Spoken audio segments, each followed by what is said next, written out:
Good morning, beloved ones. Good morning. Tell someone you are a radiant light of love. You are a radiant light of love. Yes, you are a radiant light of love. Yes. You all are just so radiant. So fabulous, so beautiful, so wonderful. I love, one of the favorite things of mine is to be standing here feeling the presence of the divine. And when I look out, I can see that light, I can see that radiance, I can see God in each of you, and it's such a beautiful sight. I'm so grateful and thankful that you're here with us this morning, sharing your presence, sharing your consciousness, your love, and your light. One of the visions that I hold is that every seat in this place will be filled, that every spot, it's already filled with the presence of God. But I'm going to see it, I hold the vision of it being filled with the presence of God's people, with those souls who I know are seeking the light, that they will know we're here. Here we are, on our course, on our journey, doing our work as spiritual light workers. But I was wondering this morning as I was working on my talk, I said, I wonder how many of you really feel that you are on your course, or that you are on course, or that you are on purpose, on your purpose, unfolding your destiny. You know, do you really feel that you are unfolding your destiny, walking in your destiny? Or maybe you feel you haven't got a clue as to what your purpose is or what your destiny might be. Some people feel that our destiny is preordained, that every event even is pre-recorded, it is predetermined, and that we are just simply acting out our parts. Others believe that we have choice, that our destiny is about our choice, and that it is the choices that we make in our lives that actually affect our destiny. And still, others say, well, it's not the destination that matters, but it's the journey. And yet there are some folks and some people who actually like the idea of a destination. They like getting somewhere, you know, knowing that they're going somewhere. They like having, they're goal-oriented. Some people need to have a goal to which they are working towards, and a place and a destination they're moving towards that gives them motivation to get up and to move and to be and to act and to do. Destiny and destination, believe it or not, have the same root origin. And they have the same meaning in some regards. Webster says this of destination. One, it's the purpose for which something is destined. An act of appointing, setting aside for a purpose, or predetermining. Or three, destination could be a place to which one is journeying or to which something is sent. And the word destiny means this. One, it means something to which a person or thing is destined, right? Or two, a predetermined course of events often held to be an irresistible power or agency. So those two words are very similar. There's something that, that carries an irresistible, it says an irresistible power. Sometimes it could be a journeying or a movement. And I thought, what would happen if I introduced the word direction? So I looked that up. And it said direction, assistance in pointing out the proper route, or the line or course on which something is moving. Or it could mean a guiding, governing, or motivating purpose. There seems to be a connection, would you not say, between all three of those words: destiny, destination, and direction. But whatever the case may be, whether you feel you are moved towards your destiny or that you are on your way to your destination, your direction will have an impact on both of those.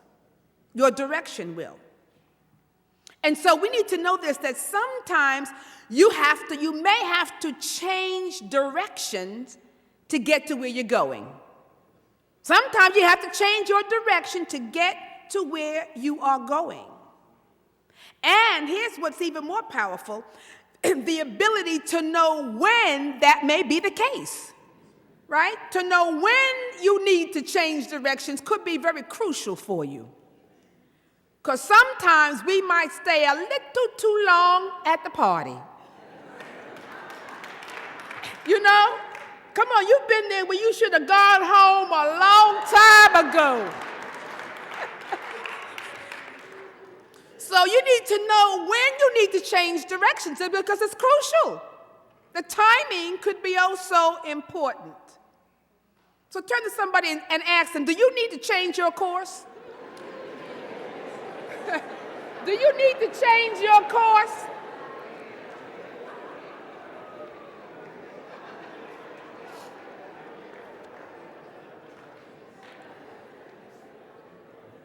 We need to know if it's time to change course, all right?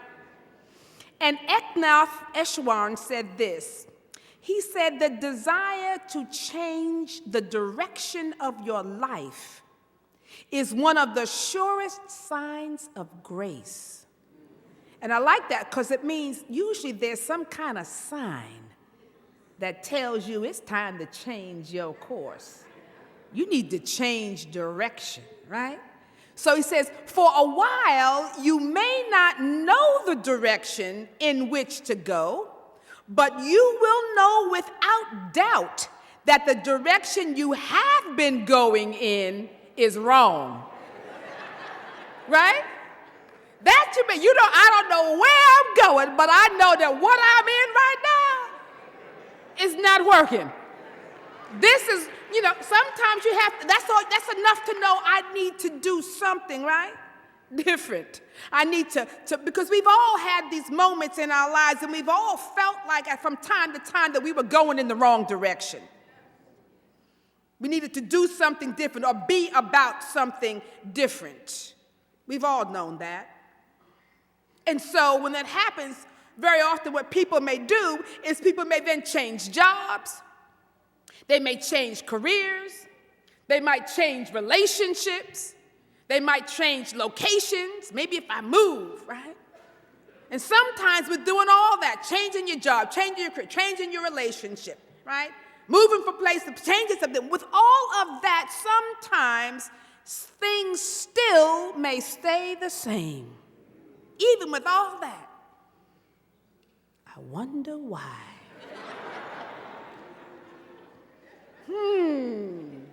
What's the common factor here? What's the common denominator here? Wherever I go, there I seem to be. Angel Kodo Williams said, if there ever comes a time when you feel like you have to go someplace to find a better you, and you're going any farther than the mirror, don't take another step. And it says, as long as you are looking towards anything but yourself, you'll always be headed in the wrong direction. Now, I love that last line because that's powerful. As long as you are looking towards anything but yourself, you will always be headed in the wrong direction. I brought that note, ooh, ooh, ooh, ooh, ooh. All right, because that's some good stuff, because what we know is that even if there is mess out here, and there is oftentimes mess out here, your reaction to it or your handling it will always point back to you. Now, that doesn't mean that you might not have to make a positive change. It doesn't mean that you might not have to take a positive action. But we're talking about action and not reaction. Because whenever you're having a reaction or even your response to something as opposed to your conscious choice and awareness of saying, all right, I need to choose this. And two different things are happening here. And so we need to be conscious and aware that when there's mess out here or even a mess in here, it doesn't mean that what we are seeing out here or noticing out here is not necessarily real, or it's not something that may not require our attention. But what it means is that your experience of it is solely yours. Your experience of it is solely yours. And what it means, what this situation, this mess, the situation, the circumstance, maybe it's a good thing, I don't know, but what it means is determined by you.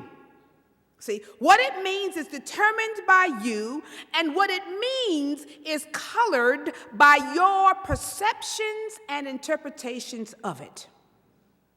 Now, this is so important because I'm preaching to myself today. I wrote this, I said, ooh, ooh, ooh, ooh, I am preaching to myself this morning. So I've had church, all right. I was home working on this, and I was preaching and saying, yes, I hear you, Lord. Because sometimes the message is for you, and sometimes it's all about me. It's the message is for me. I need to hear this. I need to hear what God is giving forth, right? Because there's been some things that have been popping up lately. And things that I thought I kind of healed or worked through or handled or whatever, right? And they've been popping out, and I found myself saying, I don't want to end my ministry in the same place I began it. I don't want to do that. I don't want to have the same experiences again. Not at this time in my life, because I'm too old. And I work too hard, right? And so I was going on and I don't feel like on and on. And then all of a sudden, I said, wait, I think this is just a test. This is just a test to see if I have learned anything over these years of being here. It's just a test to see if I can now meet these things from a different perspective, from a different point of view, from a different place within me, in my consciousness. So all of a sudden, okay, I get it now. I see what's happening here. The universe is really just providing me with an opportunity to change my perceptions and therefore change my actions, and to do it while also standing in my place, but with love and with compassion, but standing in my place nonetheless. I see that this is just an opportunity to see through the veil of illusion and confusion. It's just an opportunity for me to see my own stories, my own false beliefs. It may simply be an opportunity for me to step into my authentic, divine self once again. I read a quote this morning Sometimes when I'm working, Spirit just, has me get up and read a quote or read a Bible or read whatever. And I was guided to this quote this morning, and it said, illusions are beliefs that we act upon, but may not be true. We act upon them, and they may not be true, and it's an illusion. And what happens is illusion begets more illusions. When we begin to act upon illusions, which means act upon our beliefs, and it ain't even true, but we think it is, because it's a story we've told ourselves, right? It's a belief that we've adopted, which may not be the truth, but we act upon it, and we create more havoc, we create more negative energy, more limitations, more illusions. And so I thought, I get what's happening here. This is just my opportunity to check out my own perspective. If I could only remember that it is my perspective and it is my belief, but it may not be what's actually happening. That's such a shock to me sometimes. Because don't we all think if I think it and if I experience it, it must be what's happening. And we then go act upon that, and it may not even be true. There's a saying in one of the oneness teachings, and it says, suffering is not in the fact, but in the perception of the fact. See, sometimes you think, oh no, suffering is because this happened. No, it's your perception of what is happening. Meaning that our limited or our negative experience, could be as well as our positive experience, really is merely a result of how we are perceiving it. How we are perceiving it. And every experience is merely a perception. And your perception says more about you than it does about the situation. Right? It's telling about you. And so I've been looking. I said, okay, I need to start looking at my perceptions and stuff. Because I'll have a perception, and then I swear that it's true, but I only find that it may be true only to me. Others may have an entirely different perception. Cynthia and I go around the bed. She's always like, I'm like, no, that's my perception. She said, well, I have another perception. You mean somebody else has another perception? Right? But this is how we do. We think, oh, it's my perception. It must be then. Therefore, it is true. But it is simply true for you. But others may have something different. So I'm learning now to stop and to ask myself if I can remember to do this, because this is a process. We're all in a learning process. Sometimes I forget, but sometimes I remember. And when I remember, it's so much better. But I'm learning to ask myself, well, why? Because it's true. Or I ask myself, why do I have this perception, right? And then I'm learning to ask, okay, now what is this perception saying about you? Not about the other person, because I can come up with a whole bunch of reasons why I think they said what they said and did what they did, which I'm discovering that I do often. So it's like, wow. Because that's the way the mind works, you understand?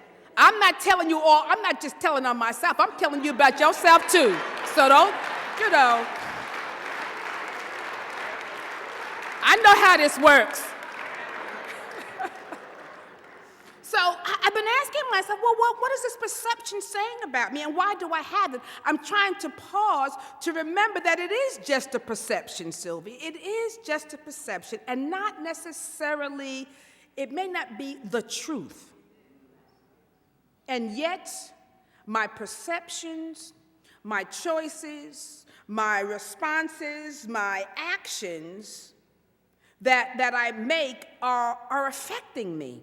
And not only that, they are affecting my progress on my journey. They are affecting my spiritual journey, my spiritual walk, which then has an impact on my destiny, my destination, and my direction. Someone said that spirituality is not so much about experiencing higher states and mystical happenings. It can be that. But it's about reprogramming our responses. Your spiritual journey. Sometimes we think, oh, it's about me having a God realization and a wonderful, ecstatic high moment. You can have those, but basically spirituality really is about your ability to reprogram your responses, because it says our responses determine our destiny. That's powerful stuff.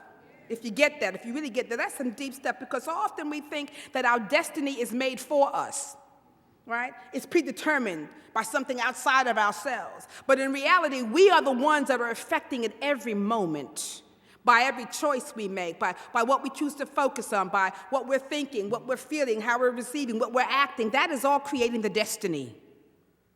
We either draw things to us or we push things away from us, all according to how we are decreeing and claiming and naming things to be. This is good, this is bad, they're for me, against, all that stuff, right?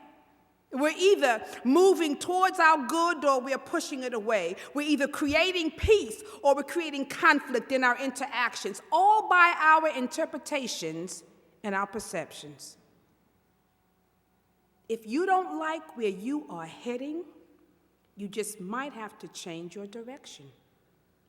Change your direction, change your story about what you're telling yourself about the situation. You may have to come up with a different meaning. If you don't like the meaning you're getting, you can get a different meaning. You may have to come up with one that's going to lead you into peace and lead you into love and light and joy. You have to come up with a perception and a destination and a definition that leads you to yourself, to your higher self, from that divine sense of self. Because when you can actually be led from this or to this divine self, and you're led to then move and act and think and speak from this divine self, from your higher self, what will happen is when you come from this place, your stories change. When you come from this higher perspective, your thoughts are going to change. When you come from on high, that on high place will always lead you in the right direction. And it'll fill you with the essence of good or the essence of God. So that all of a sudden there's peace. All of a sudden you know what to do and how to do it. And it comes from a place of love. I saw this quote on Facebook. I was reading it, it was from Fisher's page. I don't know if Fisher's here, but anyway, he posted this thing on Facebook this morning. So I do my spiritual work and I'm on Facebook too. So, no, actually I saw the quote last night, but I got up and I remembered it this morning and I said, this is perfect. And the quote said this: if you are peaceful and happy, know that you are very close to yourself. If you are sad and stressed, know that you are close to your ego. And I love that because I said, you know what? I'm getting all bent out of shape, but that's simply the ego talking. What they doing, you know, all of that stuff. It's the ego. Which makes you what? Sad, stressed, depressed, frustrated, full of angst. Standing out, fighting and all that. That's the ego. And I love that because I can use that if I can remember that when I'm checking it, right? That it's a barometer from where I'm coming from. I'm either coming from my high self or I'm coming from the ego self, right? And that can be a barometer. Am I peaceful? And am I happy? And I feel with a sense of security? Or am I stressed? Am I frustrated? You know, is there conflict going in? Coming from a different place. It's my barometer that I can use from where I'm coming from. And if I'm coming from my ego, rest assured it's not going to lead me anyplace good. It never leads us anyplace good. It really doesn't. It really, truly doesn't. So what we want to look at then is the ability to check out where you're coming from. Because if you can check out where you're coming from, it will help you to see where you're going to. If you know where you're coming from, it helps you to see where you're going to. And if it is not to your liking, change directions. You have the power to shape your destiny. You have the power. Don't let anybody tell you that you have nothing to do. You have the power to shape your destiny. And you do so by living from the highest and the best within you, from a higher consciousness, from a higher perspective, from a higher perception, from that place of the divine in you, God in you. And when you can do that, and you start living from that place and choosing from that place and acting from that place, you're going to find that your destination really was the journey to finding yourself. Your true self. And once you find your true self, your authentic self, your divine self, that's going to lead you to the self, the divine of God. So I say, go within, check it out, and travel well. Namaste and blessings. Namaste and blessings. Namaste.